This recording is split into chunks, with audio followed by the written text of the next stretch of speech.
Le règne d'Érard de la Marck, de 1506 à 1538, a marqué la résurrection de Liège. Nous en gardons le témoignage dans le palais princier qu'il a fait édifier, dans la reconstruction aussi de nos plus belles églises. Mais la réforme, la révolte des protestants bouleverse l'Europe entière, les Pays-Bas surtout, qui se fracturent. Leur division donnera naissance à la Hollande. La principauté de Liège s'est réfugiée dans la neutralité poreuse et précaire. Dès la deuxième moitié du XVIe siècle, incursions diverses et occupations militaires vont submerger le pays. Son existence même ne tiendra plus qu'à un fil.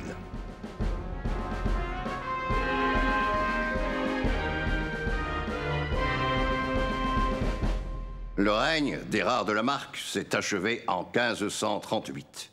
Un règne réparateur. Hélas, il ne faudra pas attendre longtemps pour qu'éclate au grand jour l'évidence de notre faiblesse sur l'échiquier européen. Une faiblesse attirante pour les voisins qui nous entourent. Car Liège n'est plus vraiment l'auteur de son histoire. La principauté ne domine plus vraiment son destin. Mais le pays, par sa configuration, par la position que sa géographie lui confère, reste un enjeu international de première importance. Par la Meuse, il permet une jonction directe entre la France et la Hollande. Sur l'autre axe, il sépare l'Allemagne des Pays-Bas. Situation intéressante qui n'échappe à aucun de nos voisins et qu'aucun ne va se permettre de négliger. Les premières incursions militaires nous atteignent par le nord.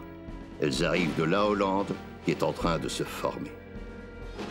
Guillaume le Taciturne, le père fondateur de la patrie hollandaise, remonte la Meuse pour tenter une jonction avec les protestants de France, les Huguenots, 1568. Arrivé devant Liège, il se heurte à un refus de passage. N'osant donner l'assaut, il va en retraite, non par crainte des Liégeois, mais par peur du duc d'Albe et de ses troupes espagnoles. Les Espagnols, vraiment? Vraiment. Accourus des Pays-Bas, ils occupent la principauté de Liège. Car les Pays-Bas sont devenus espagnols. Charles Quint les a légués à son fils Philippe II. À charge pour lui de les réunifier ou d'en sauver ce qu'il peut, et surtout de maintenir la religion catholique. Philippe II va s'y acharner. Donc, en 1568, au sein de la principauté de Liège, les Hollandais reculent devant les Espagnols tout en conservant les bonnes villes de Tongres et de Saint-Tron. Quel micmac! Je vous avais prévenu que la neutralité liégeoise était poreuse. Les frontières le sont aussi. Dans ces conditions, que le pays lui-même parvienne à survivre tient plutôt du miracle. D'autant que incursions, invasions en sont qu'à leur début. En 1579, les Espagnols s'emparent de Maastricht, que les Hollandais reprendront. En 1595, par l'entremise des Huguenots français, les Hollandais s'emparent de Huy, que les Espagnols reprendront. Quel micmac! Pour faire face au péril, la principauté s'endette. Pour honorer la dette, il faut lever de nouveaux impôts qui frappent les biens de consommation. Pour collecter ces impôts, il faut recourir à l'affermage, c'est-à-dire qu'on cède aux plus offrants le droit de les prélever. Tel est le point de départ, note Étienne Hélin, de ce secteur d'avenir qu'est la mise en coupe réglée des contribuables. Déjà oui, une frontière linguistique. Philippe II reconnaît son existence aux Pays-Bas en 1559. Bien mieux, il la consacre. Comment cela? Eh bien, en instituant de nouveaux archevêchés.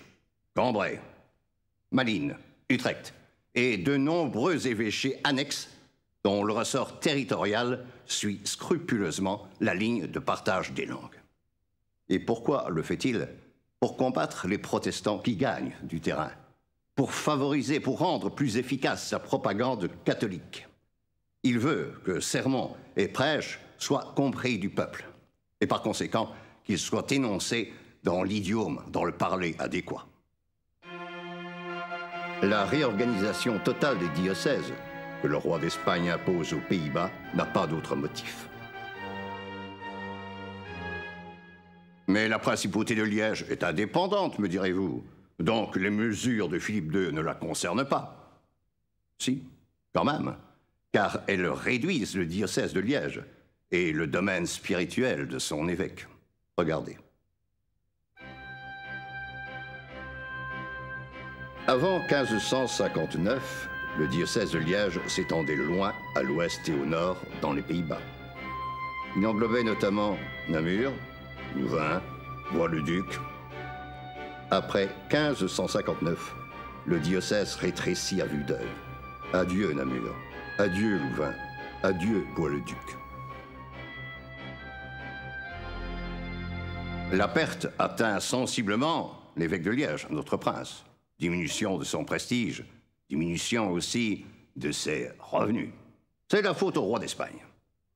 Mais il n'y aura jamais, au sein de la principauté, de frontières linguistiques reconnues. N'allez pas en conclure qu'elles n'existent pas dans la réalité. Au contraire, quantité d'incidents, de moqueries, de bagarres, dont nous avons le récit depuis le XVe siècle au moins, prouvent le contraire. Et d'ailleurs, le phénomène est continu. Analysant l'état de la principauté vers la fin de l'Ancien Régime, un observateur scrupuleux des particularités liégeoises notera tout crûment à l'époque: les habitants de la Hesbaye forment en quelque sorte deux nations distinctes. Ce sont les Flamands et les Wallons, les premiers descendus des anciens Germains et les autres des anciens Gaulois. La plus grande antipathie et une véritable haine nationale règne entre ces deux peuples confondus dans un très petit espace. La différence du langage et du caractère en est sans doute la principale raison. Signé Louis-François Thomassin. Laissons la responsabilité de ces propos à leur auteur, que les historiens tiennent en grande estime. Assez parlé de la frontière linguistique, dont l'origine et les effets ne datent pas d'hier. Liège a d'autres chats à fouetter dans cette seconde moitié du XVIe siècle. Consciente de sa faiblesse, ouverte à toutes les intrusions, la principauté a besoin d'un protecteur. D'où le choix peut-être d'Ernest de Bavière. Son lignage, illustre en Allemagne, est célébré et honoré dans toutes les cours d'Europe. Personnellement, il a le rang d'altesse. Lui, sans doute, serait capable d'imposer plus de respect à nos voisins. En donnant le trône épiscopal à Ernest de Bavière en 1581, le chapitre cathédral, involontairement, introduit à Liège une véritable dynastie ecclésiastique, celle des cadets princiers de Bavière, famille des Wittelsbach. Ils régneront jusqu'au XVIIIe siècle avec quelques interruptions. La succession qui ne peut s'opérer de père en fils se transmet d'oncle à neveu.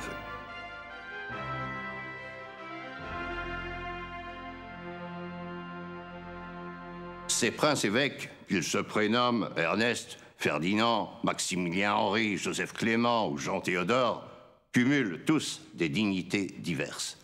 Ils sont non seulement évêques de Liège, mais archevêques de Cologne et lecteurs d'Empire.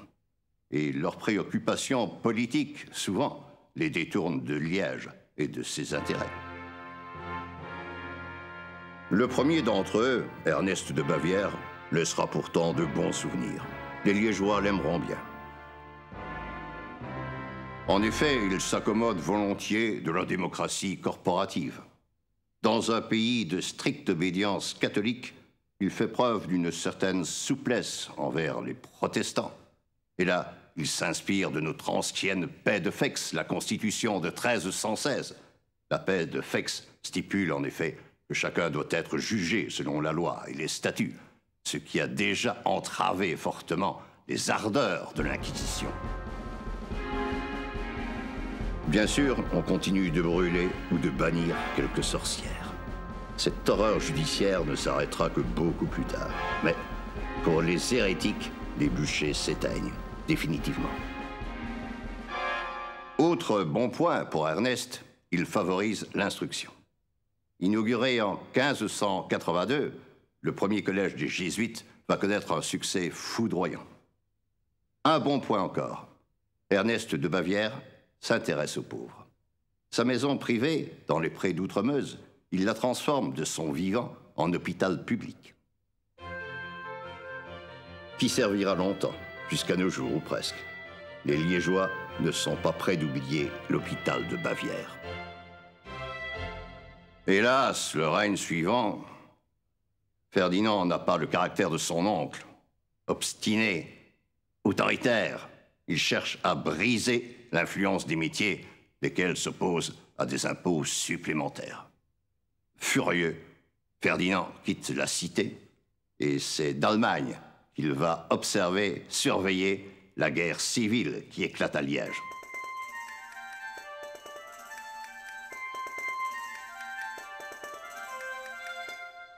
Les Chiroux doivent leur sobriquet à leur accoutrement. Long manteau noir sur culotte et bas blanc qui fait penser un peu à la robe de l'hirondelle.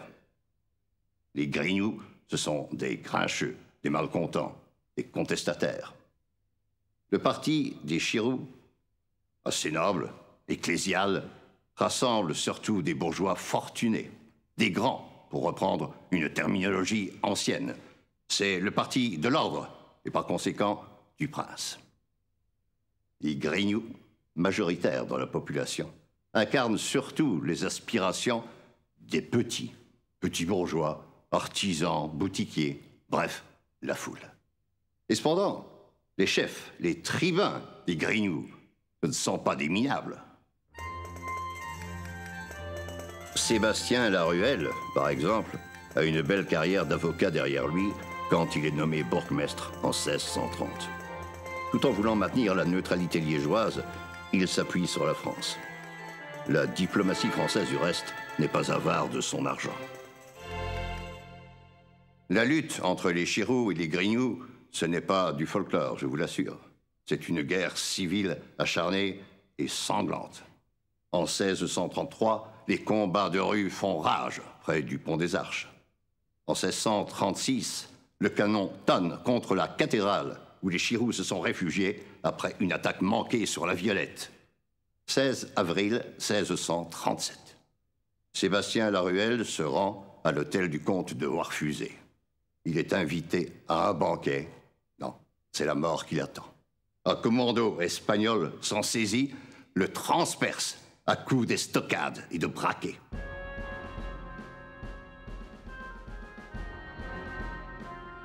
Assassinat prémédité.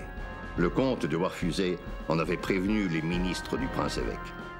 Ferdinand de Bavière plaidera difficilement son innocence.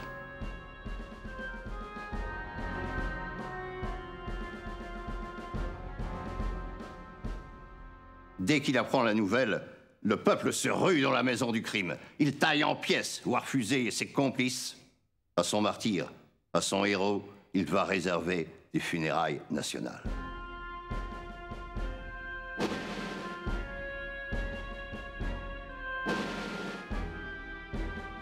Voici le corps solennellement exposé à la cathédrale sous la grande couronne de lumière. La gravure s'accompagne d'une dédicace qui est un hommage. Je suis tombé pour toi, ô Liège. Tu le sais, j'ai vécu pour toi.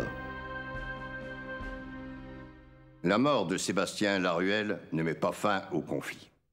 En 1651, Ferdinand de Bavière reconquiert la cité par la force. Passons sur la répression. L'important, c'est que la démocratie liégeoise est muselée désormais. Désormais, une citadelle s'érige sur les hauteurs, non pour défendre la ville, mais pour la mater. Ferdinand de Bavière va mourir 1 an plus tard. Quant à ses successeurs,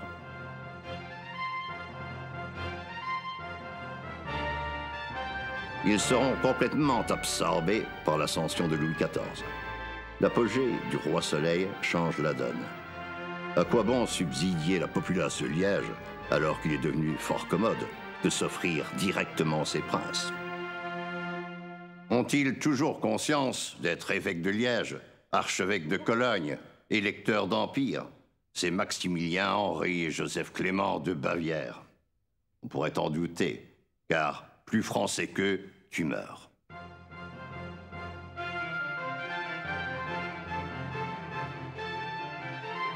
Leur dévouement à Louis XIV est total et payé de retour. C'est grâce à des troupes françaises que Maximilien Henri reprend Liège, une nouvelle fois en révolte, une nouvelle fois déchirée par des luttes civiles. Passons sur la répression. L'important, c'est l'édit fameux qu'il promulgue. Leur règlement de 1684 met fin aux turbulences de la démocratie liégeoise. Il supprime la fonction politique des métiers, leur rôle électoral. Il instaure un régime aristocratique. Le règlement de 1684 est inconstitutionnel, si vous voulez mon avis. Il n'a pas été soumis aux 3 ordres institués par la paix de Fex, clergé, noblesse, bonne ville. Donc, la paix de Fex a été violée. Bah, sur le moment, l'affaire ne fait pas grand bruit. Elle fera grand bruit plus tard.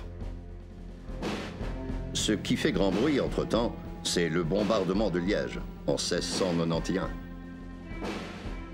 Interrompant la dynastie des Bavières, le chapitre cathédral vient d'élire, comme prince-évêque, un homme du cru, Jean d'Elderen. Cet honnête vieillard, très soucieux de ses devoirs d'empire, croit bon de se joindre à la vaste coalition montée contre la France. Il déclare la guerre à Louis XIV. Le roi, un peu surpris, fera à 2 reprises des propositions de paix séparées. Elderen reste sourd, tandis que des troupes hollandaises cantonnent dans la cité. Et début juin 1691, le maréchal de Boufflers va bombarder la ville pendant 3 jours à boulet rouge. 1 millier de maisons brûlent entre la Meuse et la place du marché.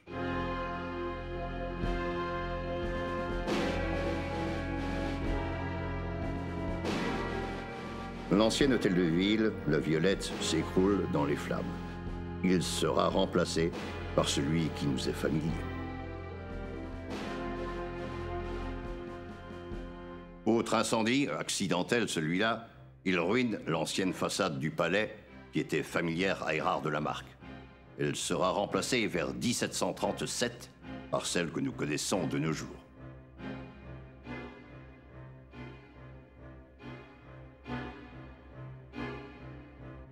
Ce qui permettra au dernier de nos princes de Bavière, Jean Théodore, un évêque raffiné, musicien dilettante, d'y aménager des salons ravissants. Admirez-les. Voici sa chambre à coucher. Son salon de musique.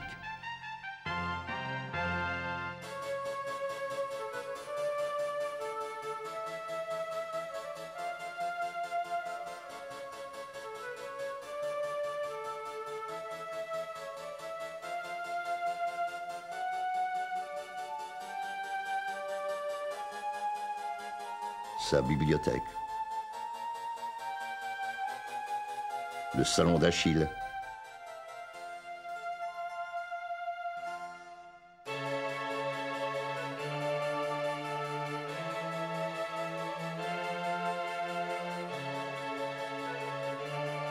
Et le salon chinois avec son plafond délicieux.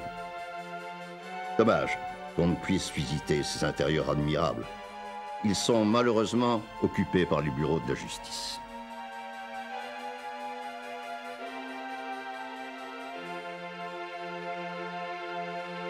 Que les appartements soient fermés aux touristes, que le palais soit peu mis en valeur, Liège se prive d'un atout princier. Par contre, le luxe de la bonne bourgeoisie se déploie au musée d'Ansembourg.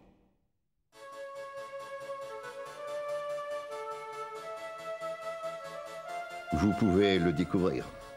Opulence du mobilier, de la décoration. Proportion élégante des pièces. Luminosité et dégagement de l'espace. Tout respire ici le confort et un certain art de vivre.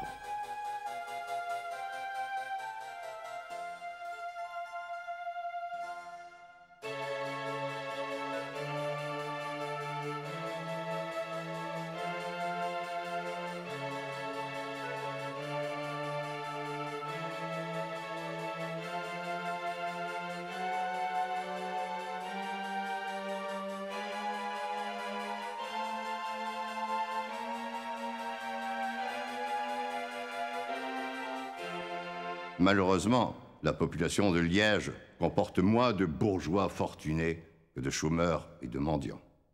La misère s'étale dans les rues et aucune autorité publique n'a les moyens de réduire le paupérisme.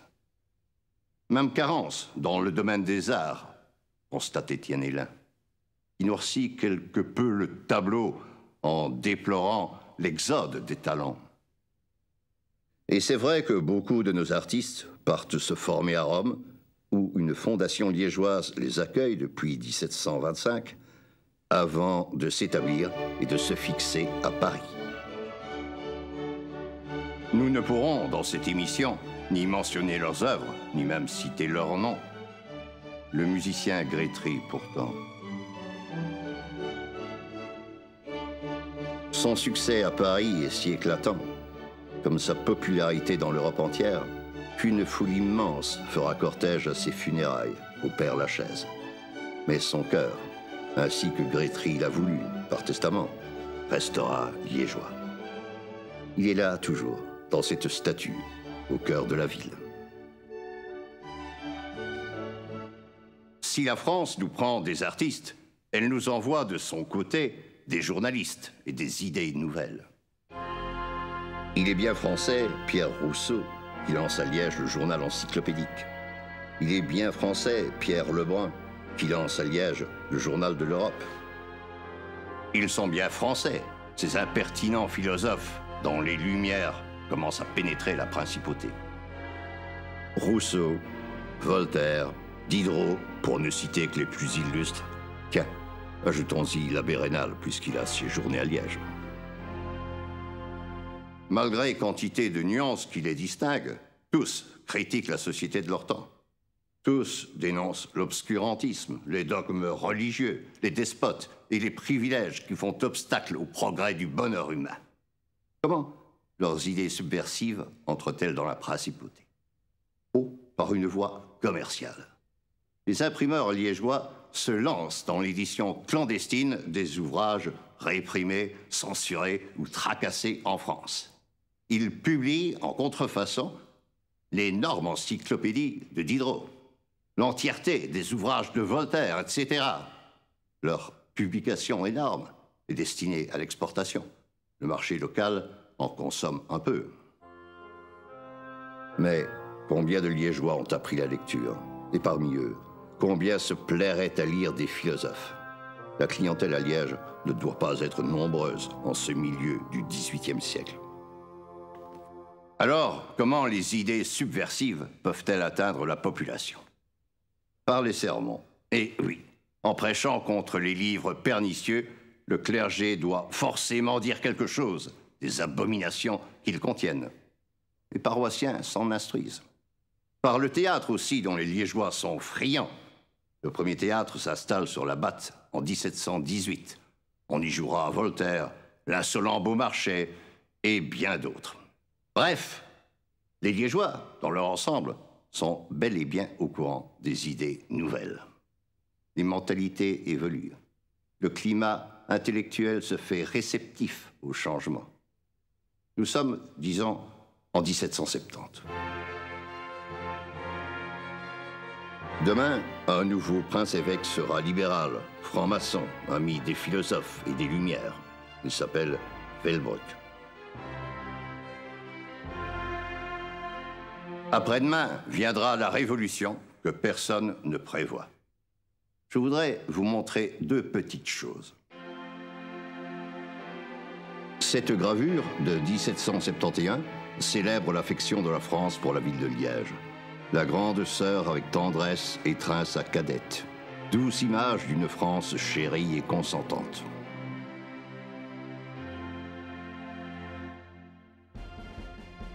Cette médaille, qui réclame le rétablissement de la paix de Fex, c'est-à-dire de l'ancienne démocratie, porte la date de 1787. Cette gravure, cette médaille m'apparaissent comme des signaux qui convergent dans le même sens. Ils indiquent la voie où Liège va s'engager en 1789.